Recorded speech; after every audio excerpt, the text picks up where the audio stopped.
When you create a culture of excellent customer experience, great things happen. How do you create this culture? Mike Neill, founder of ServiStar Consulting, walks that walk, and that's what we're talking about on today's episode. Inspire, empower, and guide people to their very best. These are the people who are walking the walk. Your host, the original Sensei leader, Jim Bouchard. Mike Neill was a highly successful credit union exec when he founded ServiStar. Designed exclusively for credit unions, ServiStar Consulting offers a program that develops a member-centric team of employees that exceed member expectations and grow profitable relationships. We like those words around here. While Mike's work focuses on credit unions, I believe any business can benefit from his ideas. So, Mike, let's start with a little bit about your member-centric philosophy. How does that work? Well, for credit unions, I believe that we understand that, I think at least intellectually, that the purpose of our business is to improve the financial well-being of our members. I think we lose sight of that tactically sometimes due to influences that are significant. You know, the NCUA, other regulators, compliance issues, right. Profitability issues, interest spread issues, all types of things. And so we begin, if we're not careful, to run the credit union as a not-for-profit bank, doing virtually the same things, but just doing it in a not-for-profit way. And I do believe that credit unions are constructed purposefully, differently, with the entire idea being we're here to improve the members' financial well-being. And so when we think about the member-centric model, it's not just a term that I came up with to make sales sound right. less threatening. You know, euphemism, right? You know, we've been, you know, not we, but other people have been trying to say it for years. It's not selling, it's telling. Mm-hmm. It's not selling, it's member education, the sharingness, giving thing. Yeah, and it's still selling when you get right down to it. So don't worry, calm down. But the reality is that we take it very seriously because of the member-centric model. What do? Well, then you never sell something to the member they don't need. Mm-hmm. So what that means is we are not going to be dependent on promotions. Now, that doesn't mean we can't have advertising. We can have promotions, but we're not going to be dependent on promotions such that, you know, January is Visa Mania, mm-hmm. February's Auto Refi Madness. And so we're talking to the same people about the same product because that's the month we're offering the deal. And we got research to back it up, and I can go into it if you want, but I've got research to back it up, which shows members hate that, and employees in credit unions are generally not wired to be engaged in that. So it becomes self-defeating that we build a really good system that nobody wants. No, you know, that's part of the reason that, you know, I was excited to talk to you today, because when we first talked, you know, everything you were saying, I said, well, obviously this has application in the credit union space. You know, we do a lot of work with credit unions ourselves, and we hear the same things. But I also saw that this translates well everywhere. And there's 2 points. You know, first one is, of course, if we're doing our job right, yeah, we can talk about the euphemisms and the semantic tricks. But, you know, so at the end of the day, any organization has to sell something. It has to create some revenue to stay alive. So if we put that aside for the second, right, if we're giving them something of value, then we really don't have to do a sell job, do we? That becomes a gimmick. And by focusing on the needs of the members, right? And I would translate that, well, you know what? It would be better for other businesses to think of their customers more as members, wouldn't it? Well, I would think so. Let's look at healthcare. Mm-hmm. I mean, if we're not looking at the client as the purpose for our existence, then that can get sideways really quickly, right? Right. But they're under the same pressures credit unions are. Regulatory and compliance issues and turnover issues and all the insurance issues, add that on top of it. And so it's very easy to begin to look at things in functions of how much profit are we deriving off this. Right. Now, that makes shareholders excited, and that makes board members excited, and that makes C-level people excited. But unfortunately, what happens is the people who are on the front line, be they nurses, people checking in the patient into the hospital, volunteers, which hospitals desperately need, or whether it's a member service representative, you name it. They are engaged generally by creating positive outcomes for the people they're serving. And so they don't get excited about the fact that the organization has become more profitable thanks to you. They generally get more excited about your work has meaning and value. Exactly. And that's why we have such a engagement crisis in the United States and Canada, but in the United States particularly, in employee engagement. 71% of the employees, the latest Gallup Group research, 71% of the employees in the United States say that they're disengaged in their work. Oh, it's global. It's global. It's all over the world now. Yeah. And a large percentage, I think 16% of those, or a significant percentage, say they're actively disengaged. I know, it's frightening, isn't it? Well, it not only means that I don't care about my work, it means I don't want you to care either. And if you care, it makes me look bad. So stop it. Yeah. Yeah. No, that's the ultimate, expression of waste. If you think of, the expense of labor, and, these are people that are cashing their checks and doing a little more. Yeah. I love what the CEO of Marriott recently said, take care of our people will take care of our customers, and everything else will take care of itself. I thought that was just a brilliant way to say it. That again, that's that member-centric or customer-centric forward thinking type of philosophy. And I love what you're saying there too about, leadership can get myopic about the bottom line, right? Particularly short term. And, that's a challenge that we see very often. And they wonder why all of a sudden there's this disengagement bubble, right? Or a lack of inspiration or motivation. And, I think folks like you and I, we look at that and we see, well, it's quite obvious. We can track it back to a certain point, right? And say, right. Hey, you lost your folks there, right? Mm-hmm. When you said leadership can get myopic and you said some other words, you could have just put a period there, right? Right. Leadership doesn't necessarily get myopic about. It gets myopic. Now, I will say this, I can do that as well. I'm a leader. I lead my organization of several people. And so I can get myopic and just ask the people that work with me. And so we're all subject to it. But for example, I think this is an ideal example. You take what Bill Marriott said, and what we have a tendency to do is then whiplash from the focus being on X to now the focus is on the employees. And we want to have an employee-centered workplace. And so I'd like to just say that I'm not a proponent of an employee-centered workplace. That does no better or creates some of the same problems that we're experiencing in culture today by child-centered homes. When you have a child-centered home, you create a selfish, self-centered, self-focused, overly confident child who cannot deal with challenges because the whole family's been focused on how do we make things okay for our child and put them in the best position.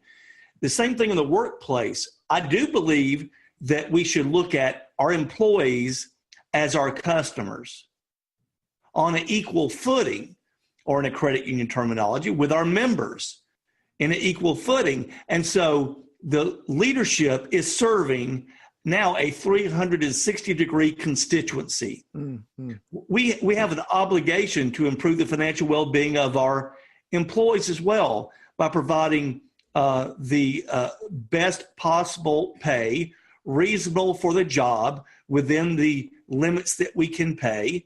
In other words, we're not going to think how little can we pay them so we can make more money. And what we're going to do is we're going to say, what's the best possible benefit plan we can negotiate? And we'll renegotiate if we need to. What can we do to help them be physically well? Can we facilitate them becoming more well through different programs? So I'm not opposed to doing some of the same material things. But I'm a big believer, Jim, that words mean things. And when we say we're going to be employee-centered, what then happens is we then begin to make decisions about things that will positively impact the employees, which may negatively impact our customers. I think if Mr. Marriott was in the room with us, I think we'd all be singing in harmony, right? Because absolutely, absolutely. I like what you're saying. It's not, again, it's not to be blinded in such a way, right? It's funny. There's so many lessons. I'm so blessed that most of what I share, comes from my life as a martial artist and as a fighter. And I remember when I was a boxer, I had a trainer who I was in a fight, and I got angry in the middle of the round, right? This guy was really tagging me, and I got angry. And I got to the corner, and he said, it's like looking down a paper towel tube, isn't it? And he couldn't have been more right. It was just, I had tunnel vision. And I hear this all the time with leaders, right? And you're right, if they get fixated on one particular point. But there's a big difference, right? When you're taking care of the different constituencies and looking at them as customers, as members, and you're trying your best to serve them, then that's where I think we really jump to, we're going to empower our employees, right? We're going to make sure they have the tools and the resources. And you touched on something just a few minutes ago, that sense of purpose, right? That drives us much, much more than short-term financial incentives or anything else, or punishment, right? Mm-hmm. Right. And so, hey, I count the money, right? I'm a for-profit organization. I count the money, so it's important to me. But what I've figured out over the years is I give more value than my clients feel they're paying for. Mm-hmm. And I seem to make more money doing that, and have been doing it for over 20 years now. Yeah. Isn't it amazing? And it's funny, isn't it? Because there's lots of ways to make money. We have different choices, but there are very few things in one lifetime that really excite us, right? That really give us a sense, an energizing sense of purpose that really, especially as entrepreneurs, that drive us to put up with all the stuff we have to keep our business going, right? Yeah, sure. Absolutely. That's a crazy world. There's no question about that. And so I think that's the challenge as leaders. It's a crazy world, and it's going to get crazier. Oh, amen. Because of mergers and regulation and things of this nature, global markets. It just gets more complex, and the most talented leaders, I believe, are the ones that don't get caught up. Now, it's not that you're not aware of these things, but you don't get caught up in these things, and you don't use them as excuses. There it is. And so then what do? You control the controllables. So what can I control? I can't control the economy, and I can't control global markets, and I can't control regulation, and I can't. I thought you were the guy. I thought you were the guy. Right. And we like to think we are, right? We like to think we are, but the truth is we're not. That's why there's so much stress and depression in the world. We see all this information that we take in, and we can't control it, and it just stresses us out. Or we elect somebody or hire somebody we think can, right? And that's one of the grand illusions. Right. Then we get disappointed with them after 2 months because they didn't fix everything, right? So, but the truth of the matter is, as leaders, I say this to my leaders all the time. A part of your job, and I'm going to say this in a very straightforward fashion, a part of your job is to insulate your employees from craziness. Oh, that makes sense. Mm-hmm. And so, because the truth is, the way the food's put together is a little crazy back in the kitchen, but it's got to be beautiful when it comes out. But, if the server is going back and hearing the cook yell at the manager and throwing pots and pans, that is going to impact their interactions with their members. And so what we're going to do is we've got to create an environment. So as leaders, we are encouraging, empowering, developing, training, affirming, and redirecting where it needs to occur our employees and refocusing them on what they need to be doing. And we need to insulate them from all the other crazy stuff that's going on. And I believe if we do that, then we'll wind up having a sustainable organization, because then we are laser focused on the things that we can control.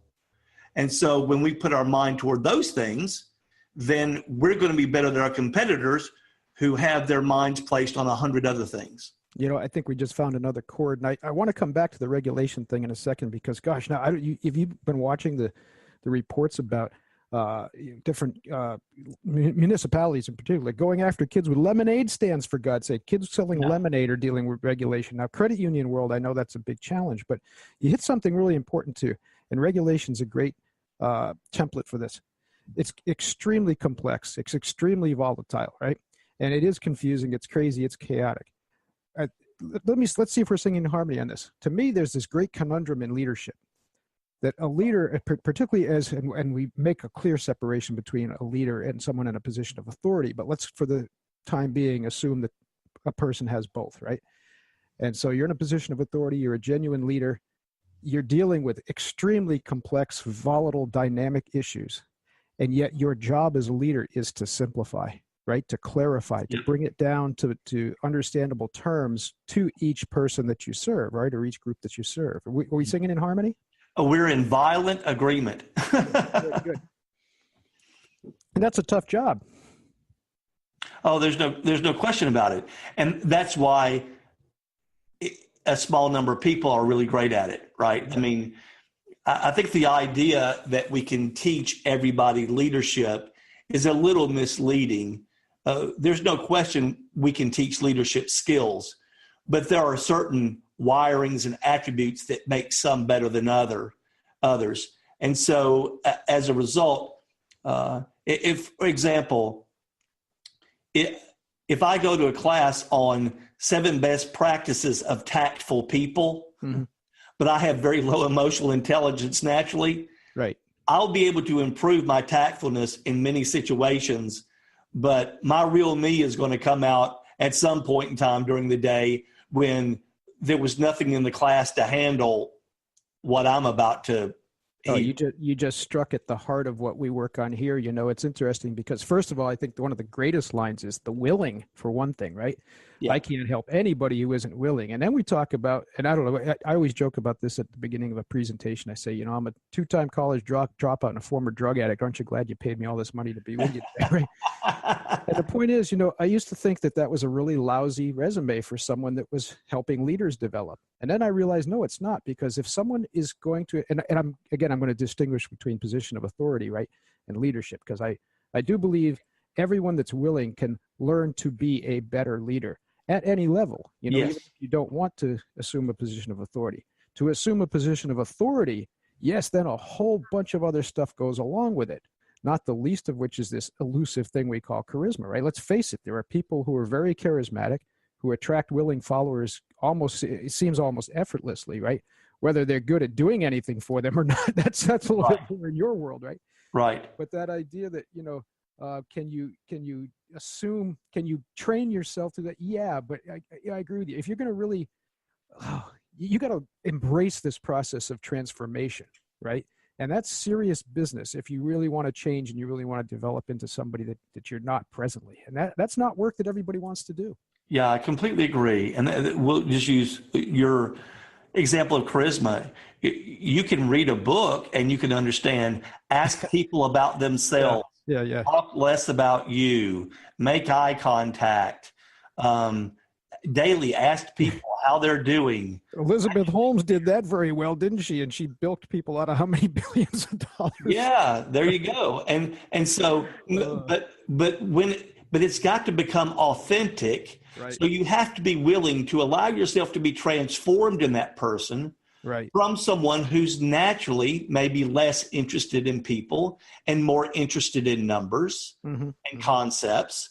Because if you don't eventually transform yourself into someone who wants to implement those behaviors, then I find that people, especially our millennials and Generation Z, they can detect a lack of authenticity from 10 miles away. And so it's not hard to spot, is it? It's just sometimes we put on blinders, I think. Yeah. Right. I actually had somebody say this and they meant it, but they just didn't think about what they were saying. They asked me, how can you teach somebody to be authentic? Well, that's a big project. That's a big project.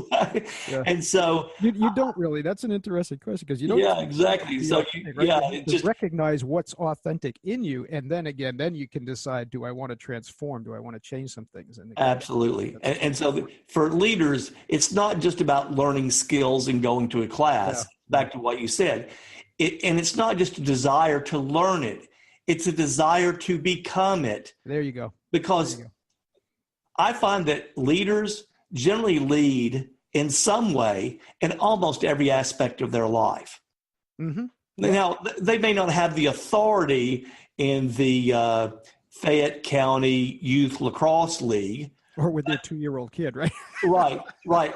But they don't have the authority. They're not the president of the association. But people naturally begin to draw to them because they naturally put themselves in places to contribute and help and fill in gaps, which is what leaders naturally do. Mm-hmm. Mm-hmm.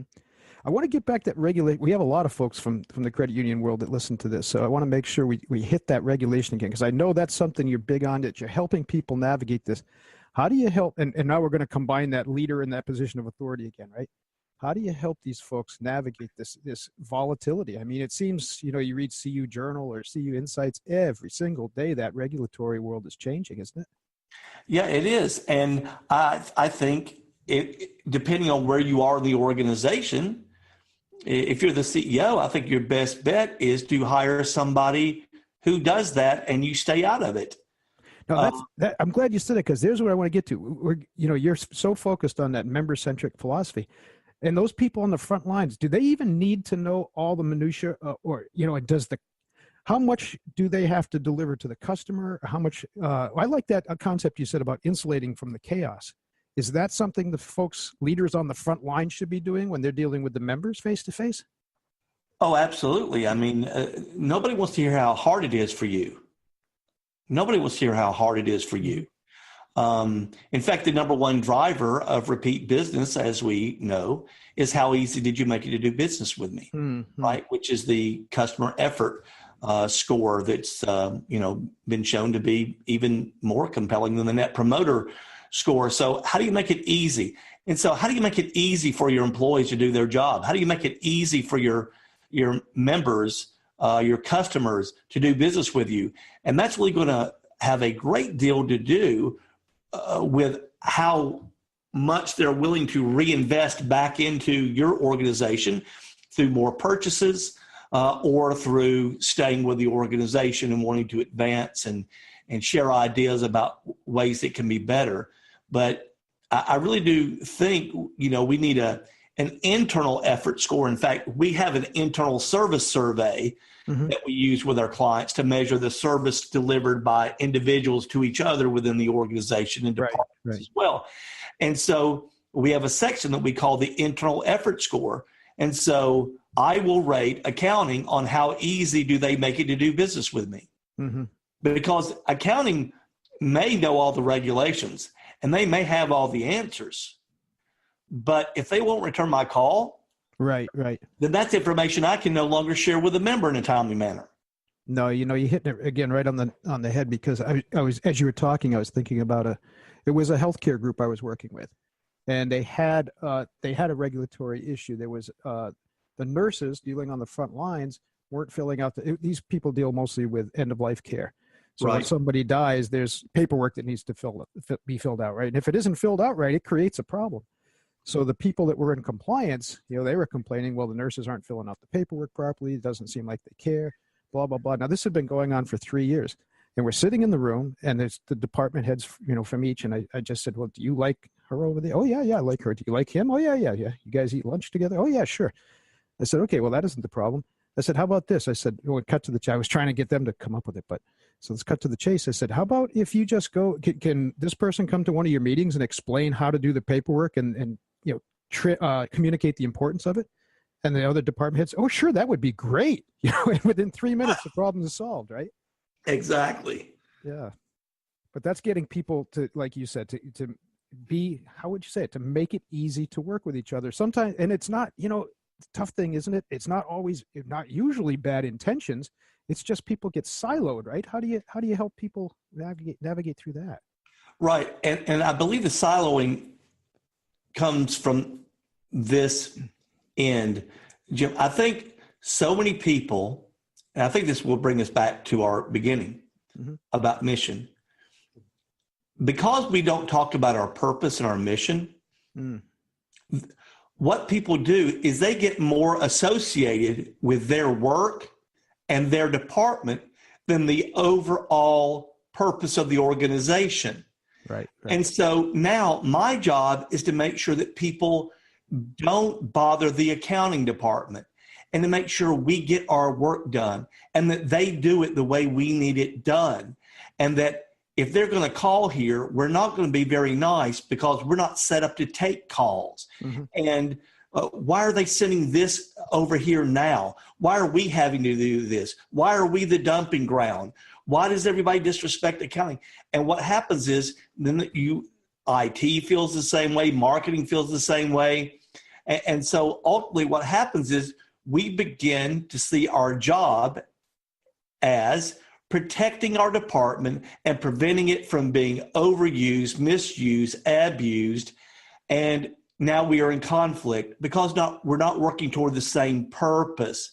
But if I understand my role within accounting is there to improve the financial well-being of my members, credit union, or to improve the outcome of patient care such that we will be rated in the top 10% of all healthcare providers in our market, then now, and you can explain to me how my job impacts that, now I have a definitely different perspective when somebody calls me with a question.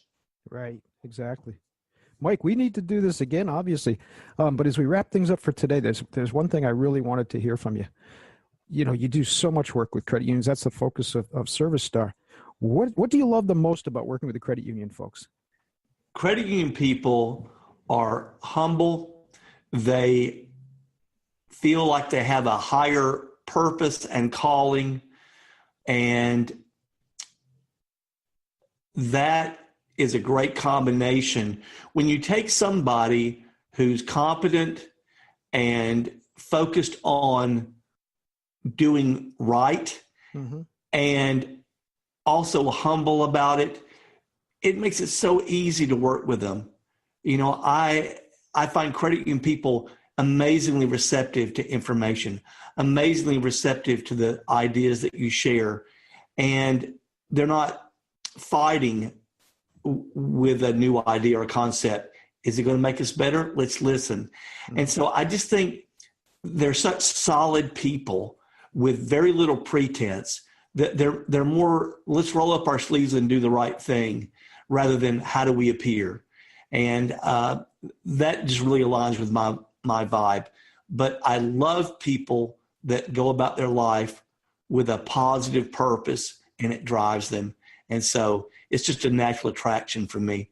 Oh, I couldn't agree with you more. And that's why I'm so excited about, you know, working together with you to help credit union folks, because they just, to me, they're the salt of the earth. Let's make sure before we wrap it up, how do people get in touch with you if they want your services? Well, we'd love to hear from them. Our website is www.servistarstarconsulting.com. I'm sure that you'll have that displayed somewhere. It's ServiStar Consulting.com.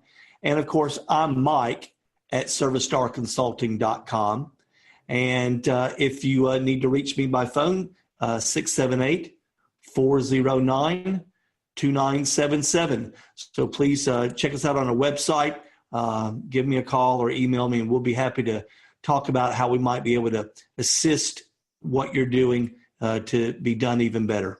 That sounds wonderful. Thanks so much for sharing all that information. And hey, if you want to hear from Mike again here on Walking the Walk, just shoot us a note in the comments or send us an email, and we'll make sure we get him back on. And if you have specific questions based on what he said, shoot those to us too, and we'll talk about those next time. Mike, thanks so much for being with us today. My pleasure, Jim. Thanks for having me on. Keynotes, workshops, retreats, webinars, and ongoing training. Each program customized to your unique needs, interests, goals, and budget. Inspire, empower, and guide people to their very best. Learn more about Jim Bouchard and the Sensei Leader at thesenseileader.com.